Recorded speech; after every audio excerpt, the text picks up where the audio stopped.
Hello guys, this is Fresco-Bis, and today I'm going to be trying to do something very different from my previous videos that I've done so far. So those ones were all about pictures and history and all that stuff, but I finally decided that I wanted to change it up and do a bit more. So for the first, I guess, true video ever, I want to try and use this camera here to explain in better detail and have something more interactive and more interesting. So I'm sorry if this isn't as good as, per se, other people's videos or whatever, but this is just my first attempt and hope you enjoy.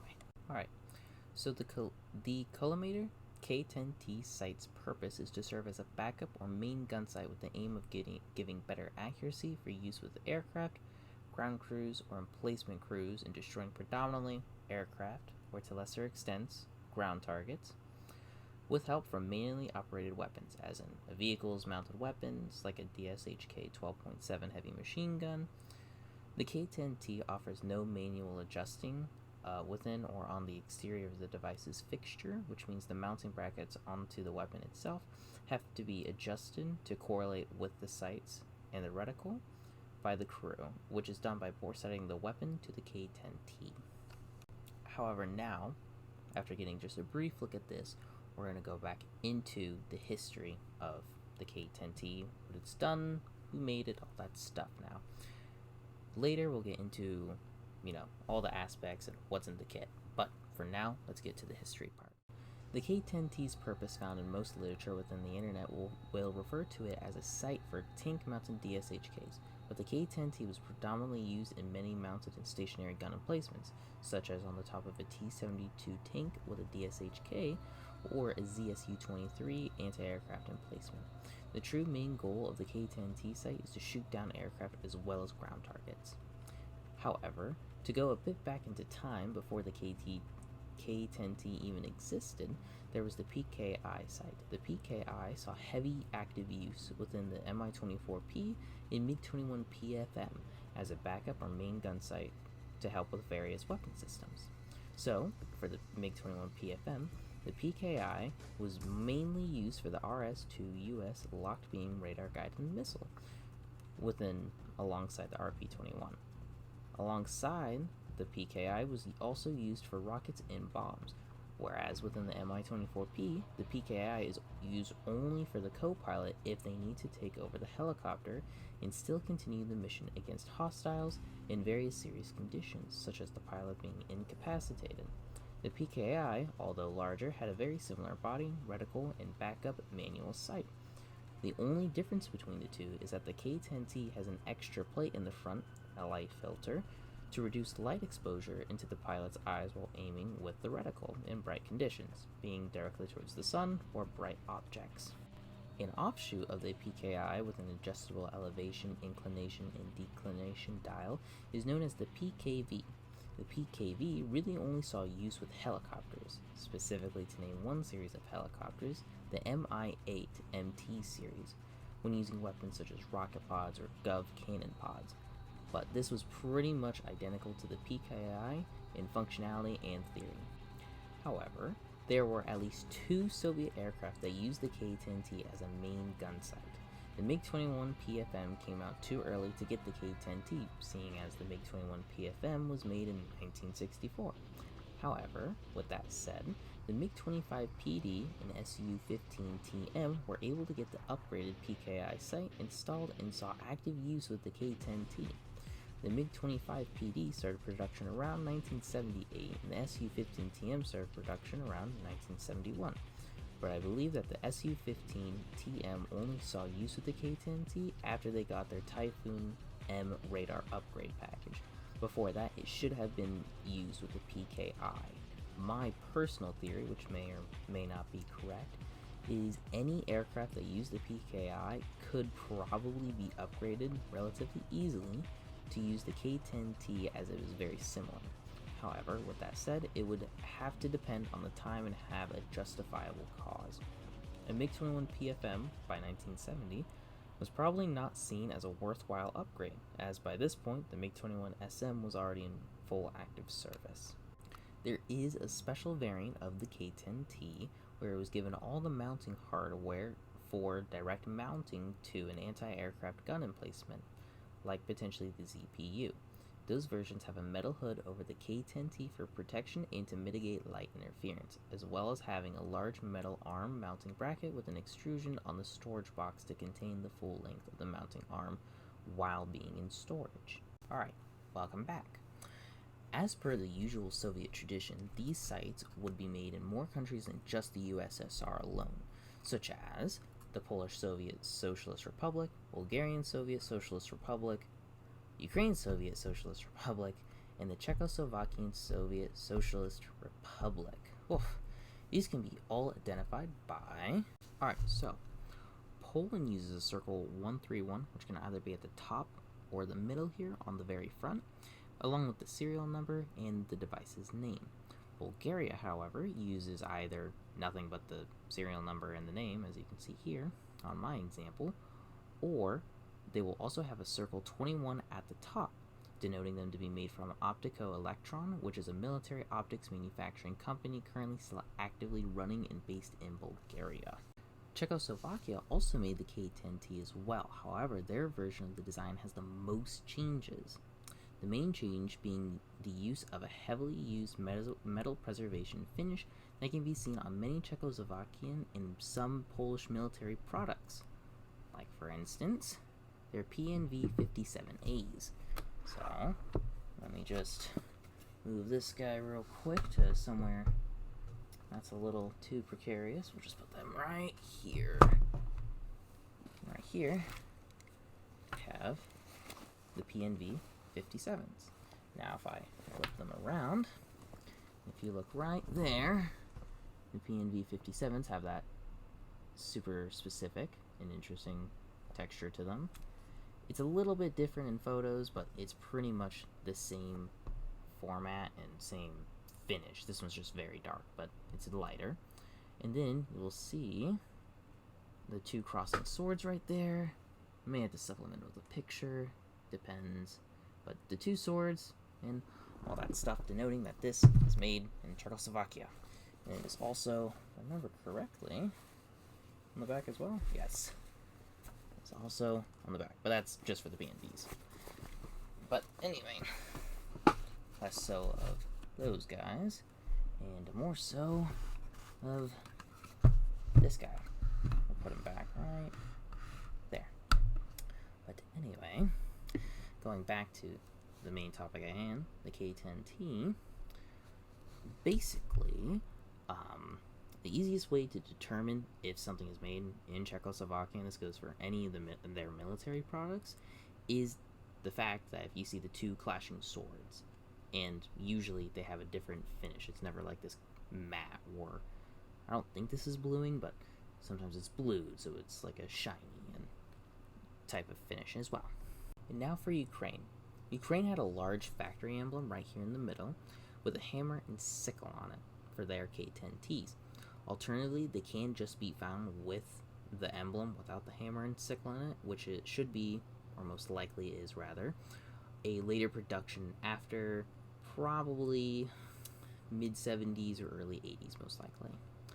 And then they were made at the Arsenal factory, which is based in Kiev, Ukraine, and for the majority of the USSR's existence, Arsenal made film cameras and other sorts of optics for the USSR. Russia specifically did not make that many K10-Ts from what I can find, or they have been more safeguarded in their old Cold War armories and not sold to the public.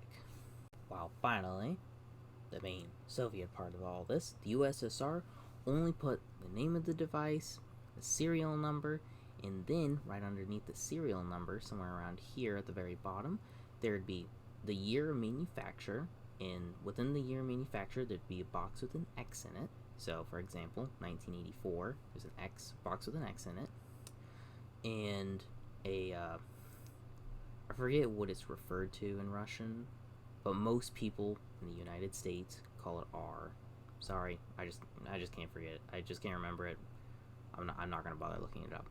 But anyway, but also alternatively, there are examples of the K10-T that can be found with a sideways diamond right here at the very top.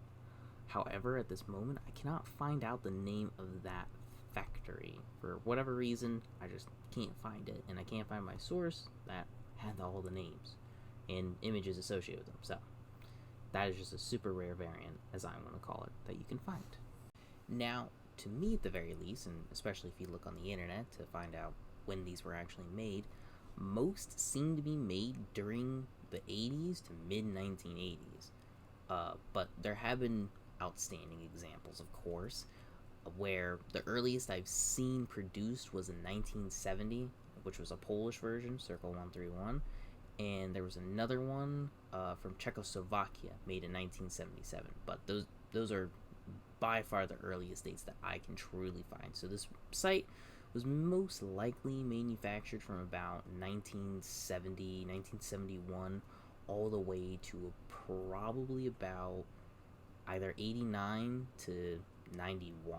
I would say these most likely did not see service or manufacture after the collapse of the Soviet Union, as these just wouldn't be useful anymore by that point. The best, most interesting part. All about the kit. No more history, just the stuff. So, this right here is the storage box. It is completely made out of wood. It's not made out of any metal, well, except the corners here, the locking latch. The handle is plastic, obviously. It is all painted gray on the outside, and then it's all stamped or inked, whatever, of serial number and then name of the device, as well as there being some hinges on the back for the opening door.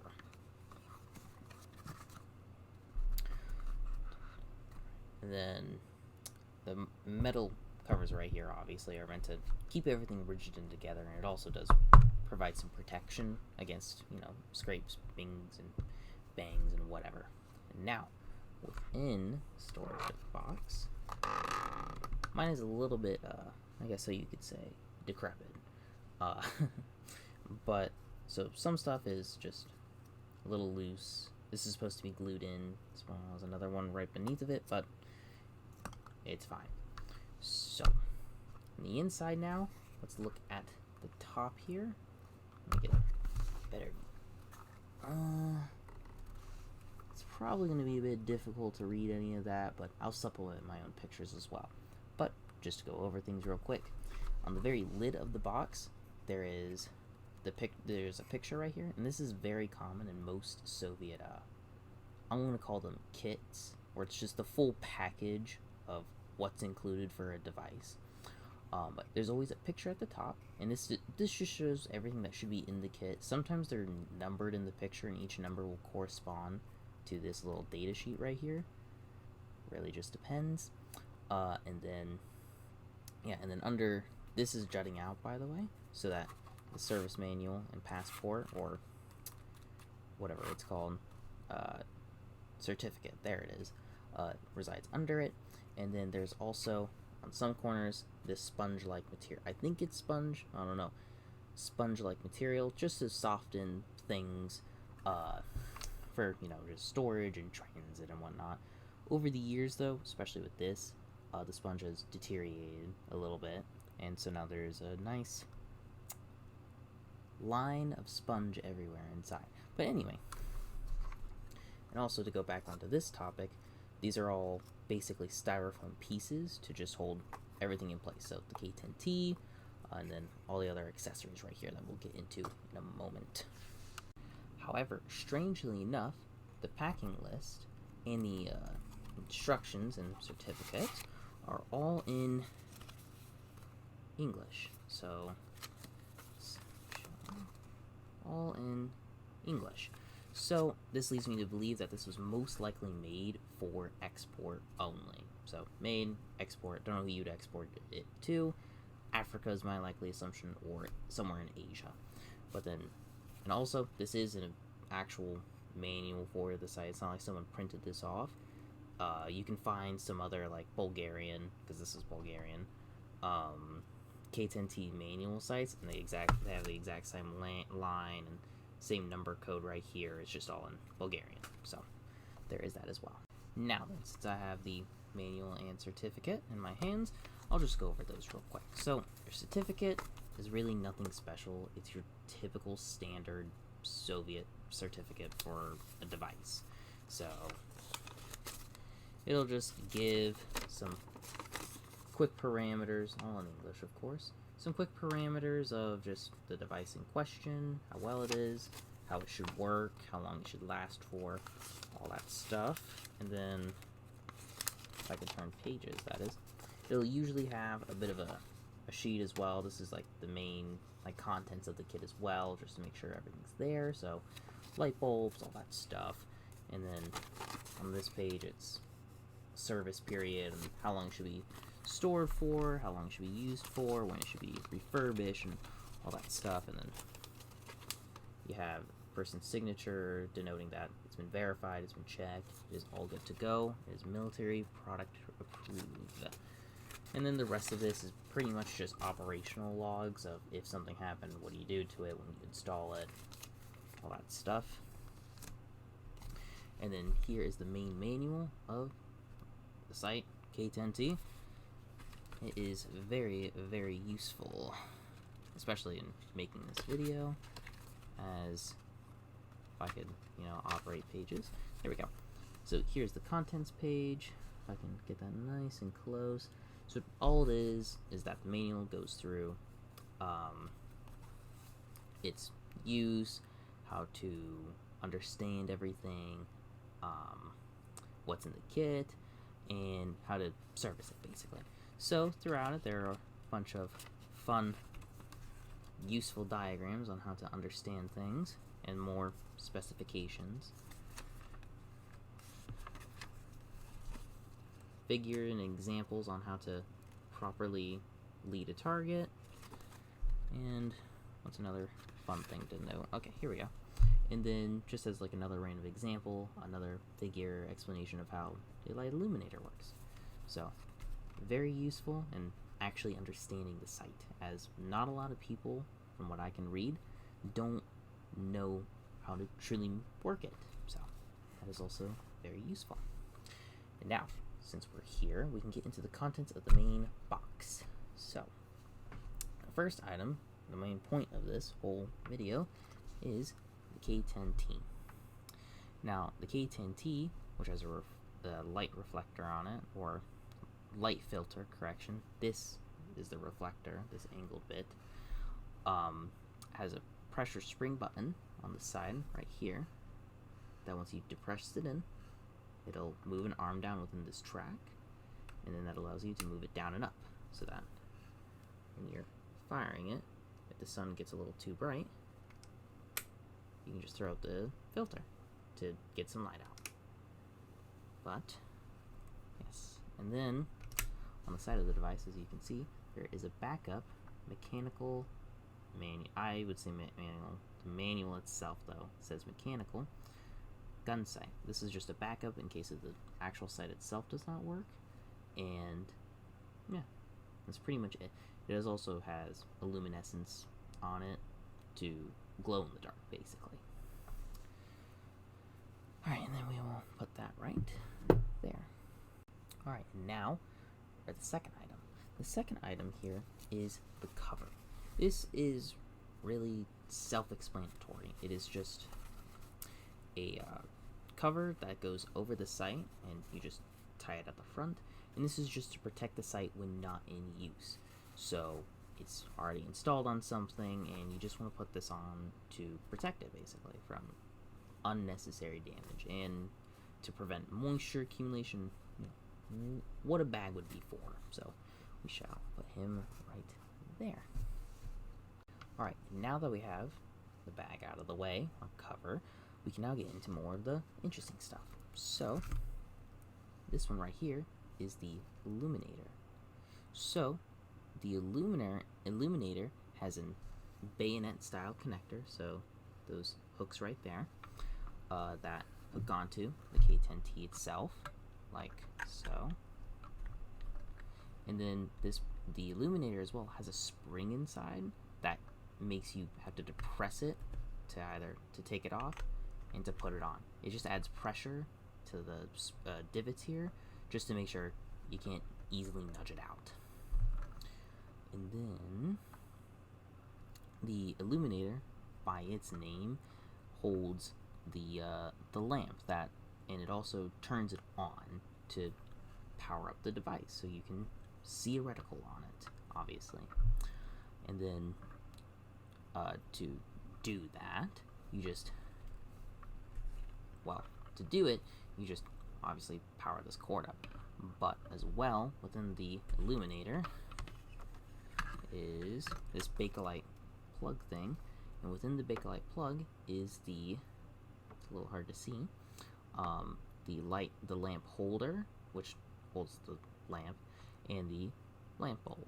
So these two are housed all in the same place, and then you can see the inside there, nothing too special. You just thread that all back in.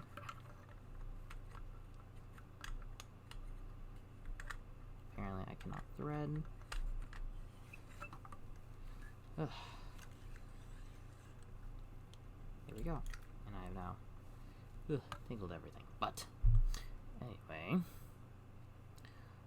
and yeah, it's just a simple Bakelite plug that holds that all together, and then, like I said before, the electricity will go through this wire, turn that on, and that's what gives life to the whole process that forms the reticle.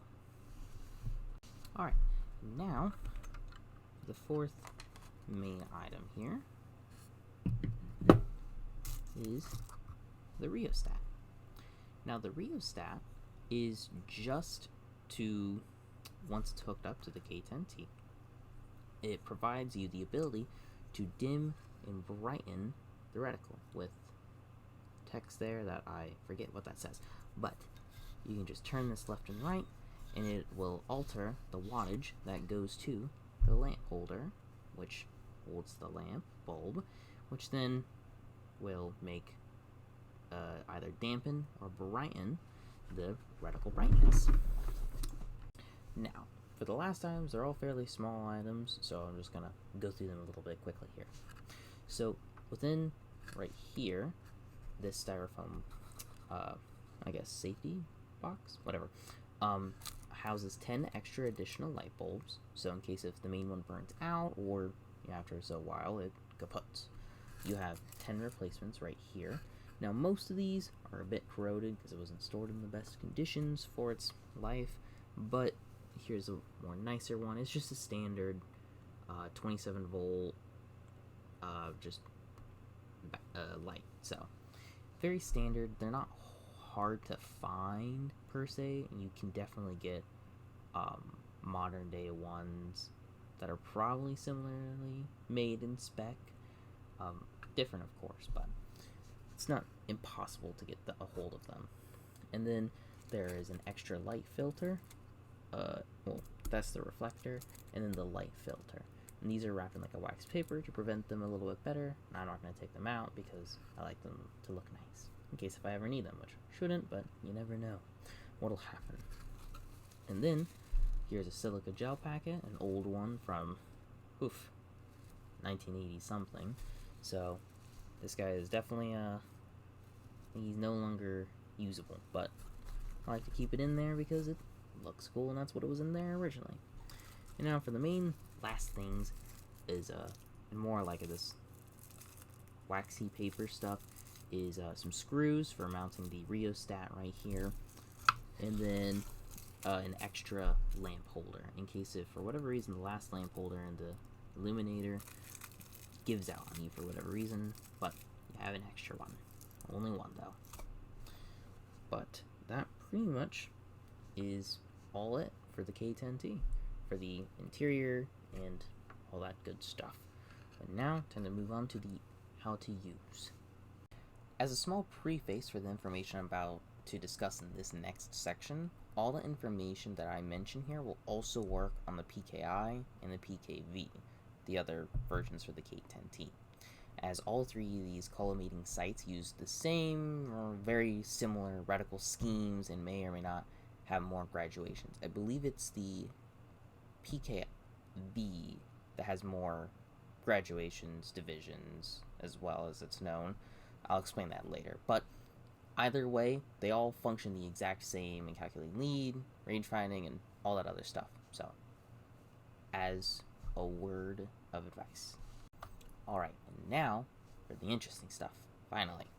So the optical system, or rather how you see the reticle through the device, is quite easy to understand and very simple in practice. So first, when the light is turned on by the illuminator, which will sit right here, which will turn on the light, it'll shoot into this section right here. And with the illuminator, it will go through a light filter.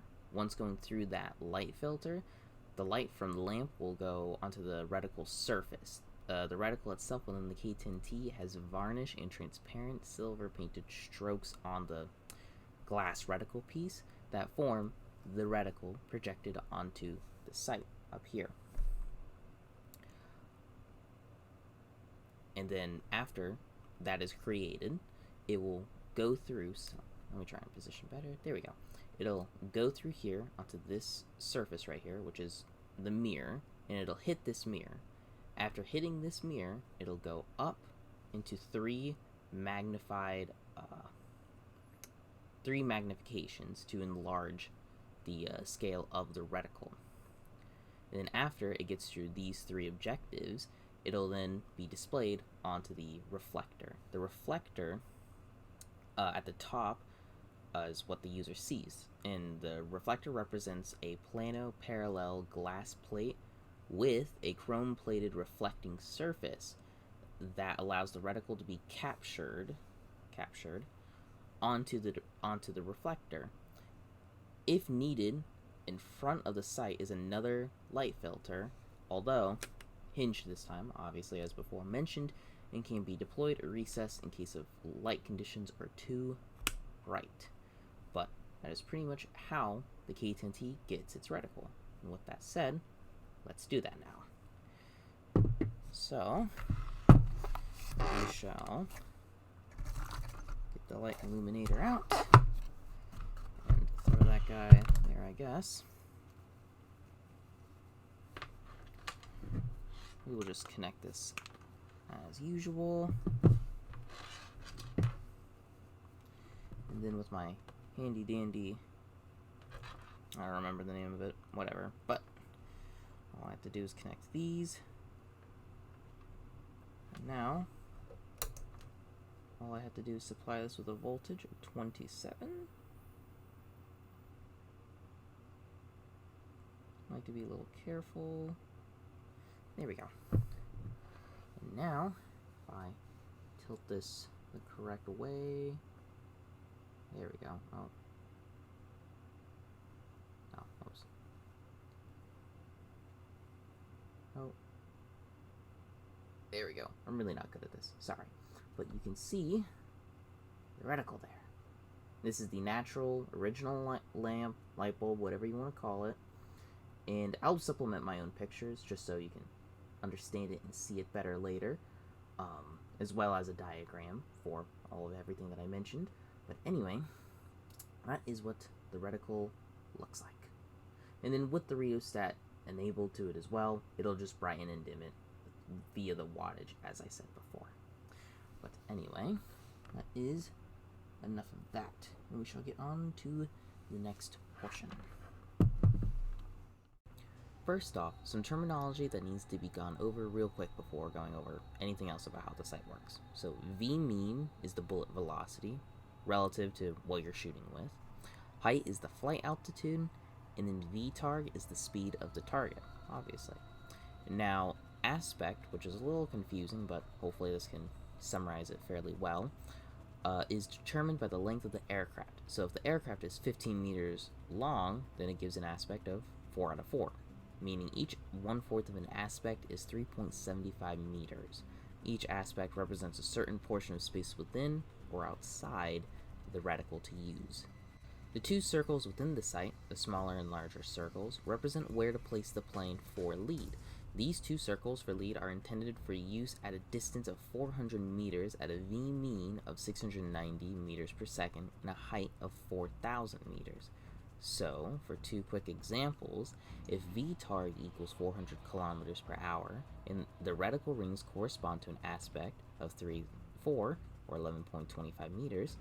For the larger ring, then if VTARG equals 600 kilometers per hour, the aspect is instead 2.4 or 7.5 meters, corresponding to the size of the fighter plane, and will represent to be placed in the small ring inside. If a target has an aspect of 4 out of 4 or 15 meters, the target should be beyond the large ring approximately at a distance which is equal to that between the small and large rings. If the target is not going the predetermined 400 kilometers per hour in the 4,000 meters height, the user will have to make a correction with regard to the reticle rings to the outer sides of the rings at a higher speed and to the inner side at lower speeds. To calculate reticle lead, the lead angle is determined by the following equation. Tan L equals VTARG divided by Vmean times 3 divided by 4. So, as an example, if VTARG is equal to 111 meters per second, 400 kilometers per hour, Vmean is the bullet mean velocity corresponding to a distance of 400 meters and at an altitude of 4,000 meters, thus amounting to 690 meters per second. So for the final part of the example, the equation would look like tan L equals 111 divided by 690 times 3 divided by 4, which would equal 0.12077, and L equals 6 degrees 53 millimeters, or 120 mils, being the angular value of the reticle's large ring radius. The small ring's radius is 80 mils. Now, because the reticle of the sight has a spherical surface, therefore the reticle curvature can change the actual true ending calculation from the equation before when calculating the ring's radii. However, this seems to be only a small amount of a difference, enough to alter a bull's trajectory, of course, but not a big enough problem for me to get into it and want to explain it. It's a lot of math and is somewhat straightforward when looking at a picture of it, so I will just leave a picture of it and be at that, because I'm not a big math person. I will just show the image.